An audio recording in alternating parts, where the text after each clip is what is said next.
Tenho tanto pra lhe falar, mas com palavras não sei dizer como é grande o meu amor por você. Vamos falar de romantismo hoje, mas não é desse romantismo que cantava Roberto Carlos. A gente vai falar do romantismo na arte que surgiu no início do século XIX, em uma época caracterizada por transformações sociopolíticas e culturais. Nesse período, o mundo aprendia a lidar com questões até então desconhecidas, como as mudanças de trabalho originadas pela Revolução Industrial iniciadas no século XVIII.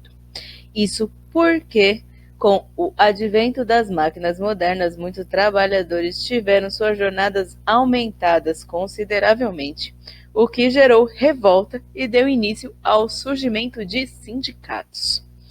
Ao mesmo tempo, acontecia a Revolução Francesa, um dos eventos mais emblemáticos da história. Nesse período, a França passava por uma forte crise. Assim, a população se rebelou contra o absolutismo do sistema e a classe dominante. Logo, o movimento contou com grande parte da população, transformando-se em um evento revolucionário e fundamental para a propagação dos direitos sociais e individuais. Esse cenário provocou mudanças e gerou reflexões na sociedade. Com o universo artístico não foi diferente. Assim, muitos artistas elegeram a liberdade de expressão e de criação como palavras de ordem, mostrando profundo desinteresse pelo rigor e academismo de correntes anteriores, como o neoclassicismo. Então, nesse contexto foi que surgiu o romantismo, um movimento que aconteceu principalmente entre 1820 e 1850 e que gerou grande impacto cultural, principalmente na arte, na música, no teatro e na literatura. No entanto, também englobou outros campos, como a arquitetura, a política e a ciência. Com um início marcado em diferentes países, como Itália, Alemanha, França, Inglaterra, essa corrente não demorou muito para ficar conhecida e se propagar muito além da Europa. Vamos entender melhor então sobre as características que se formaram o romantismo. O romantismo na arte conta com algumas características bem expressivas, ou seja, vamos lá, a liberdade de expressão com o foco no subjetivismo, o prestígio da imaginação, a valorização dos sentimentos, enaltecimento da pátria, exaltação da natureza, fascínio pela emoção e pela fantasia, presença de temas religiosos, enaltecimento das tradições populares, destaque para o individualismo e o egoísmo, rebeldia e crítica, idealização da mulher, fuga da realidade, tom pessimista. O romantismo na pintura contou com aspectos similares aos da arte barroca. Além disso, teve como foco a emoção e seu modo de transmiti-la de modo subjetivo, assim como destacou as paisagens naturais e os fatos históricos. Prestigiando tudo que fosse exótico e complexo, o romantismo na pintura apresentou também um forte caráter mediativo que prestigiava a solidão do artista em seu momento de criação, que por sua vez produzia suas obras valorizando mais o sentimento do que a veracidade. Vamos falar de alguns pintores românticos. Temos aí Gaspar David Friedrich. Ele é pintor e escultor alemão e é considerado por muitos estudiosos o artista mais brilhante do romantismo na arte. Com retratos repletos de idealismo e com elementos simbólicos, esse artista ficou conhecido por suas pinturas de paisagem, como vocês estão vendo aí nessa paisagem caminhante sobre o mar de névoa. Essa aí é uma das suas peças mais famosas. Francisco José de Goya e Lucientes, mais conhecido como Goya. Esse pintor espanhol é, sem dúvida, um dos principais representantes do romantismo na arte, com obras que misturavam sonhos e pesadelos. O trabalho desse artista ficou conhecido pela morbidez, caráter sátiro e pelas críticas sociais. Para expressar essas características e impactar o artista, utilizava muitas vezes o contraste de luz e sombra. Esse quadro aí, a Maja, na verdade existem duas versões. Tem a Maja vestida e a Maja nua. O quadro A Maja Nua é mais conhecido, tá? Mas aqui eu quis pôr a Maja vestida. Próximo artista, Joseph Millard William Turner, que não é do Pirata do Caribe. Esse pintor, músico e gravurista inglês, foi um dos artistas mais importantes do romantismo na arte, famoso por utilizar a cor de forma impactante e retratar paisagens de modo fantasioso. Suas pinturas também contavam com cenas violentas e de angústia, como vocês estão vendo aí nessa imagem do navio negreiro, que também é uma das suas obras-primas. Ferdinand Victor Eugène Delacroix. Esse pintor francês é considerado o mais relevante nome do romantismo na arte de seu país. Conhecido por utilizar as cores de forma magistral, o artista transmite para suas obras efeitos hipnóticos, pois destacava o movimento, deixando o contorno em segundo plano. Essa obra do Delacroix, do Massacre de Chios, é também a sua obra-prima mais conhecida e mais interessante também, devido às suas diversas expressões, o que acontece aqui no primeiro plano e o que acontece aqui no segundo plano. Dá para fazer toda uma análise. E agora nós vamos para o romantismo no Brasil. Gonçalves de Magalhães lança o que seria, até hoje entendido como o marco do romantismo brasileiro, o livro Suspiros Poéticos e Saudade. É a partir deste fato que é possível entender o contexto histórico do romantismo aqui no Brasil. Afinal, apenas 14 anos antes, o país ouvia grito de independência ou morte de Dom Pedro I, às margens do Ipiranga. Neste momento, é cada vez mais pulsante a necessidade de se afastar das origens portuguesas e reforçar uma nova realidade. Pelas mesmas razões, o Brasil passava por uma série de mudanças políticas, econômicas e sociais. O nacionalismo crescia, o ideal de liberdade se consolidava e a vontade de construir essa nova nação era nítida entre intelectuais e artistas.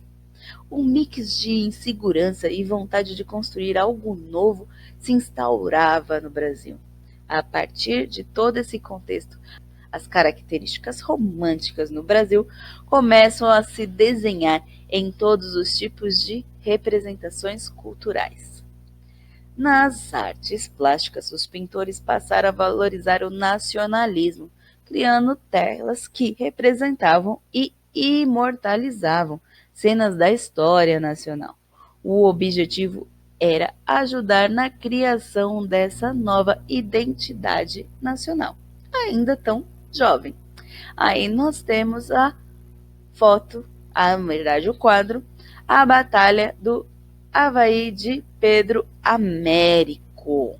E esse quadro é a Batalha de Guarapés de Victor Meireles. As duas pinturas do romantismo brasileiro representam bem o ideal de pintura da arte romântica no Brasil, que desejava estabelecer uma identidade brasileira por meio de fatos históricos narrados como uma história de bravura e heroísmo.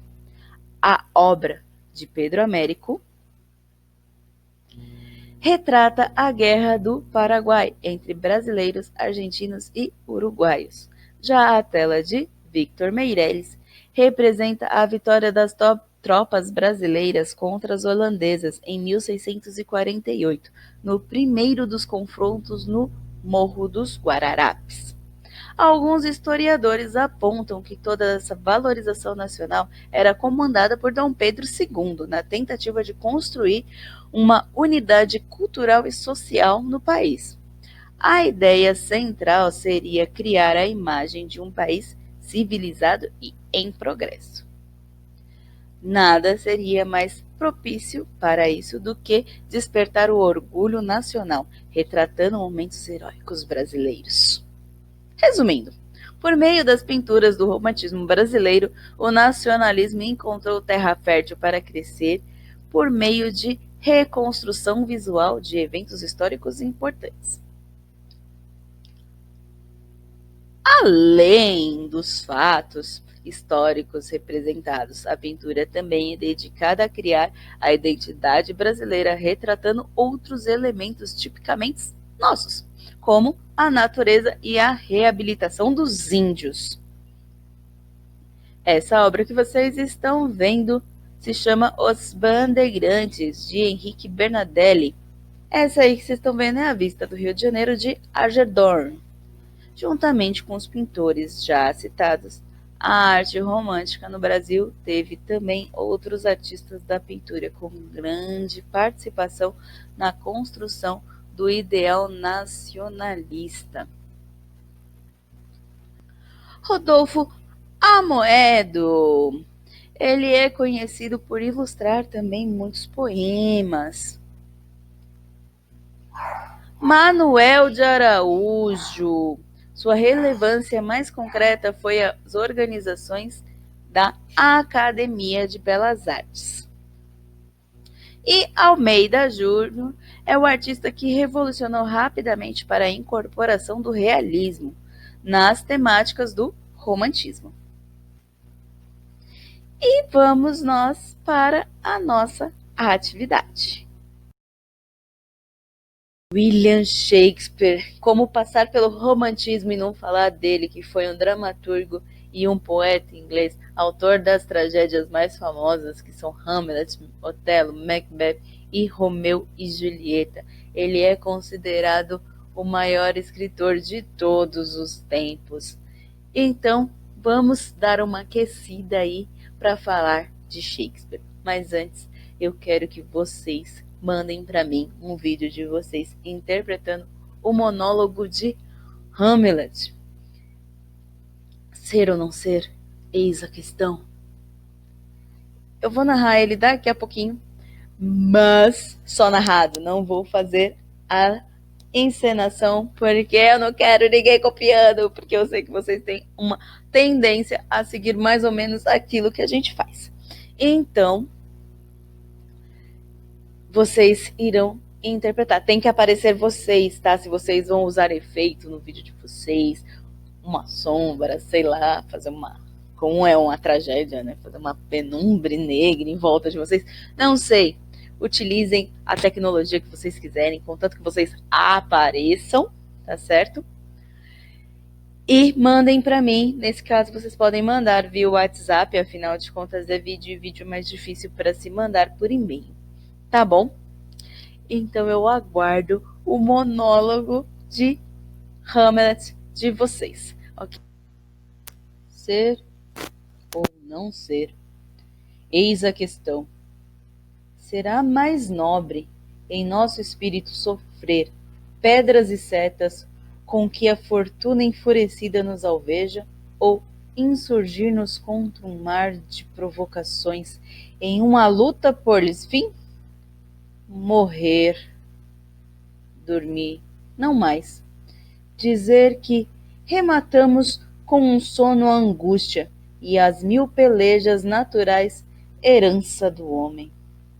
Morrer para dormir é uma consumação que bem merece e desejamos com fervor. Dormir, talvez sonhar, eis onde surge o obstáculo. Pois quando livres, no tumulto da existência, no repouso da morte, o sonho que tenhamos devem fazer-nos hesitar. Eis a suspeita que impõe tão longa vida aos nossos infortúnios.